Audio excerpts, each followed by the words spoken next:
Good morning. I'm up here on top of Four Peaks, looking down on Lake Roosevelt in the Tonto Basin.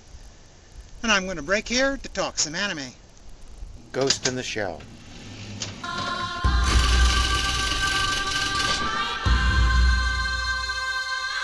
Ghost in the Shell is a major cyberpunk anime motion picture from 1995. In the future, the world runs on a ubiquitous data network.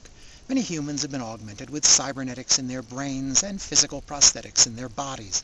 The technology may be new, but the nations and corporations who use and abuse it haven't really changed at all. For special matters of national security, the covert Section 9 comprises a small elite cadre of agents who are as at home in cyber warfare as they are in armed combat. They've got lots of neat toys, cybernetic enhancements, computers, guns, and even camouflage that provides practical invisibility. Major Motoko Kusanagi is their field leader. She's a complete cybernetic replacement. Her body is just a mechanical shell in which only her brain and her ghost is truly hers. Given how sexy that mechanical body is, I think it's safe to say that either her ghost includes a good deal of vanity or the body was designed for her by teenage boys. Her number 2 is ex-military, Bato. He's more cyborg than human, but still has some of his original flesh. Even if you haven't read the manga, the movie gives us a clear sense that these two have been partners and good friends for a long time. The dapper Aramaki manages Section 9 with political acumen. The story begins with Section 9 performing a simple political assassination for the diplomatic corps to prevent a programmer with highly sensitive information from defecting to a rival nation. But the case that attracts their full attention is an international hacker known only as the Puppet Master. He's been connecting not just into corporate and government computers, but directly into people's cyber brains, extracting intelligence and rewriting people's memories and personalities, a process called ghost hacking. He or she is a dangerous opponent who can turn the world's most sophisticated technology onto its owner and make it his own weapon. Section 9 is going to have to track him down through however many surrogates it takes and find out who he is and what he's up to. That cyber manhunt will be complicated not just by the Puppet Master, but also by politics and deception.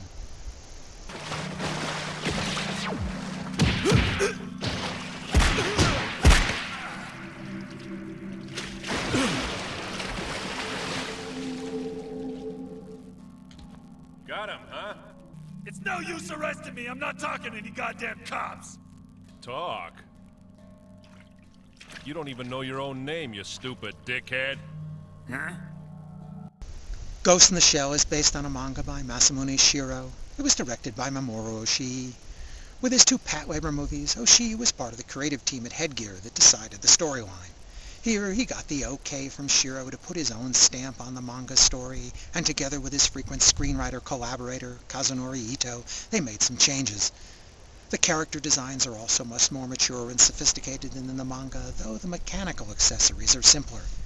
Kusanagi's cyber body is depicted as older and more mature, Bato is rougher looking, and everyone is a little less cartoonish. Lots of details got streamlined out of the original story, too, and the whole story's been moved to Hong Kong, I assume because Oshii preferred the scenery there for its clutter. That gives the odd situation of Japanese government agents treating Hong Kong like their own home field. Back when Ghost in the Shell was made, Hong Kong was still a British protectorate, but the transfer to China had long been planned, and would have occurred by the time this anime takes place. Oshii certainly was aware of that. A lot of what we see in this anime is viewed through monitors and cameras, starting with the opening sequence, viewed through a radar screen that cleverly dives into reality. You may recall a tense scene in the second Pathwaver movie where she used a radar screen to deceive us and the Japanese air SDF. The scene shifts to a thermal image of some people in a hotel room. Next, we're in a hotel room with what we think is a fish tank along one wall, until it's revealed to be a mere video projection on the window. A moment later, Kusanagi uses optical camouflage to disappear like the Cheshire Cat. Time after time, a burst of static or superimposed text and graphics will remind us that we're seeing a world through devices we don't fully understand and maybe we shouldn't trust. And of course, Kusanagi and Bato see everything through their cybernetic eyes. Oshii is making the point that there's technology filtering what the character's senses see and hear. In his second Pathwaver movie, Oshii toyed with the uncertainty of evidence in the era of Photoshop. Here he internalizes that uncertainty into the character's own senses. Thanks to brain augmentation, it's become possible to hack a character's perceptions and memories directly. Ghost in the Shell displays several of Oshii's frequent tropes. The pause for a philosophical discourse, the use of biblical quotations that are integrated with the plot, several cameo appearances of his Basset Hound, and a quiet interlude of scenery set to the haunting music of Kenji Kawai. A musical montage establishes mood and plays on the themes of reflections and puppets. Kawai's music is the perfect complement to the story's mood.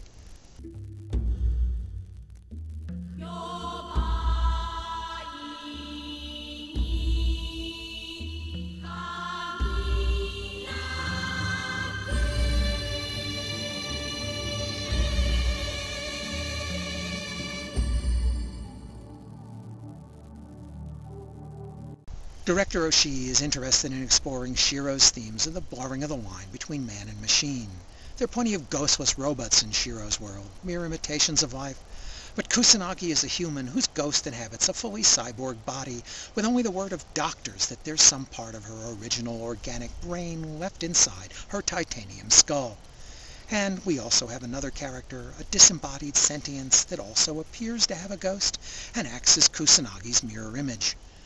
Appropriately, the finale is played out in an abandoned building that appears to have once been some sort of natural history museum, where we can see the skeletons of extinct animals on the walls, and technological gunfire can symbolically deface a mural of the tree of life, climbing from the evolutionary roots up to the apex of humanity. Ghost in the Shell has a good deal of female nudity, or maybe I should call it cyber nudity since it's all artificial skin. Kusanagi's camouflage suit is also skin-tight and colored so as to be indistinguishable from skin. Plus we see details of the construction of her cyborg body in the opening credits, and later another naked female cyborg body is featured in the plot. Oshii isn't known for providing fan service. Here it allows him to contrast the appearance of humanity with the mechanical reality. And the producers probably won't mind if it brings a few teenage boys into the theaters either. The animation by Production IG is first-rate, a full-motion theatrical film with plenty of depth and detail. Fully state-of-the-art, it continues to hold up well today. Ghost in the Shell played in a few U.S. independent theaters when it was released, the most notable anime to do so since Akira, and it was well worth seeing on the big screen. The visuals provided some of the inspiration for The Matrix, I'm told. I give Ghost in the Shell 4.5 stars. It's a thoughtful exploration of Shiro's plausible, scientific world of the future. It offers a mix of action with sophisticated plot and intriguing themes. The pacing is a bit uneven, with several conversations stretched a bit too long, but it offers a better blend of action and talk than Oshii's previous films. The dub was okay to poor. It improved as it went along, but I still prefer the deeper voices from the Japanese cast. Thanks for listening!